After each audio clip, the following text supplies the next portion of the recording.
आइए सीखे तीन ऐसा स्ट्रक्चर जो रोज बोले जाने वाले इंग्लिश में बहुत ज्यादा इस्तेमाल किया जाता है। यानी ये तीनों ऐसा स्ट्रक्चर है जो हमारे डेली लाइफ से जुड़ा हुआ है।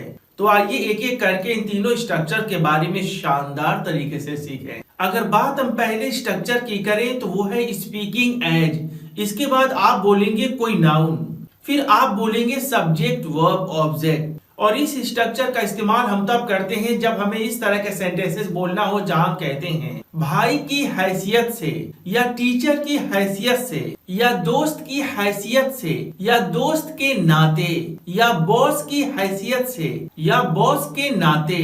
तो इस तरह के सेंटेंसेस जहां कहते हैं के हैसियत से या के नाते, तो वहां पर आप कहते हैं स्पीकिंग एज प्लस नाउन। जैसे मान लीजिए अगर आपको कहना हो दोस्त के नाते मैं तुमको समझाता हूँ, या दोस्त की हैसियत से मैं तुमको समझाता हूँ। Speaking as friend I convince you. इस सेंटेंस को बोलने के लिए सबसे पहले मैंने बोला स्पीकिंग एज, फिर मैंने बोला एक नाउन जो है फ्रेंड, फिर मैंने बोला सब्जेक्ट जो है आई, उसके बाद मैंने बोला वर्ब जो है कन्विंस, फिर मैंने बोला ऑब्जेक्ट जो है यू। टीचर के नाते मैं तुमको सलाह देता हूँ। Speaking as teacher I advise you. भाई की हैसियत से या भाई के नाते मैं तुमको यह काम करने से मना करता हूँ। Speaking as brother I forbid you to do this work. Boss के नाते मैं तुमको यह काम करने का हुक्म देता हूँ। Speaking as boss I order you to do this work. तो फ्रेंड्स, उम्मीद करता हूँ कि आपने बड़े शानदार तरीके से यहाँ पहला कंसेप्ट सीखा कि जब आपको कहना हो दोस्त के नाते, या अध्यापक की हैसियत से, बॉस की हैसियत से, तो वहां पे आप इस स्ट्रक्चर का इस्तेमाल करके अपने सेंटेंसेस को बोलेंगे। अगर बात हम दूसरे स्ट्रक्चर की करें तो अक्सर हम अपने लाइफ में इस तरह के सेंटेंसेस बोलते हैं जहां कोई कहता है मुझे ये बात बता दो, यानी टेल मी दिस थिंग। और आप वहां पर कहना चाहते हैं कि अगर मैं बता सकता तो बता देता, यानी अगर मैं किसी काम को करने के लायक होता, या अगर वो काम करना मेरे बस में होता तो मैं उस काम को कर देता।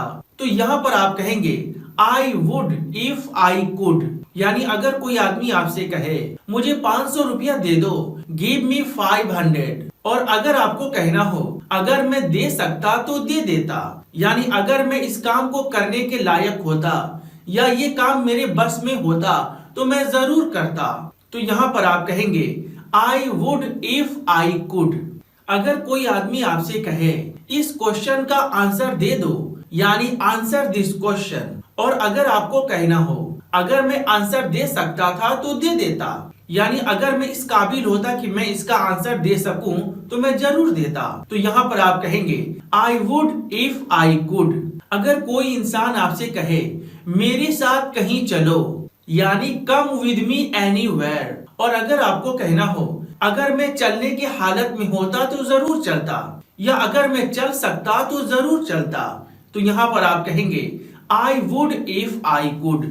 तो फ्रेंड्स, उम्मीद करता हूँ कि आपने बड़े शानदार तरीके से दूसरा स्ट्रक्चर सीखा कि जब कभी भी आपको ऐसा सेंटेंस बोलना हो जहां पर आप ये कहना चाहते हैं कि अगर कोई काम मेरे बस में होता तो मैं उसको जरूर कर देता, यानी आपके बातों से ये पता चलता है कि वो काम आपके बस में नहीं है, इसलिए आप वो काम नहीं कर सकते हैं। तो वहां पर आप इस स्ट्रक्चर का इस्तेमाल करके अपने सेंटेंसेस को बोलेंगे। अगर बात हम तीसरे स्ट्रक्चर की करें तो सबसे पहले आप बोलेंगे सब्जेक्ट, उसके बाद आप कहेंगे डोंट या didn't, get round to it. यानी प्रेजेंट के सेंटेंसेस के लिए आप कहेंगे don't get round to it, जबकि पास्ट के सेंटेंस के लिए आप कहेंगे didn't get round to it. और इस स्ट्रक्चर का इस्तेमाल हम तब करते हैं जब हमें कहना हो किसी काम को करने के लिए किसी को टाइम नहीं मिला, यानी समय नहीं मिला। जैसे मान लीजिए अगर आपको कहना हो मैं बैंक नहीं गया क्योंकि मुझे टाइम नहीं मिला, तो इस सेंटेंस के लिए आप कहेंगे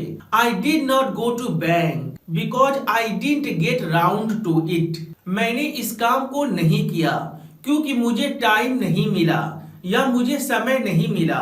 तो इस सेंटेंस के लिए आप कहेंगे I didn't do this work because I didn't get round to it. यानी मैंने इस काम को नहीं किया क्योंकि मुझे इसके लिए टाइम नहीं मिला।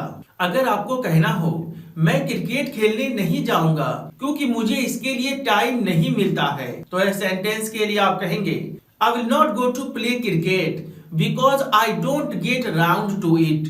तो फ्रेंड्स, उम्मीद करता हूं कि आपने बड़े शानदार तरीके से इन तीनों स्ट्रक्चर के बारे में जाना।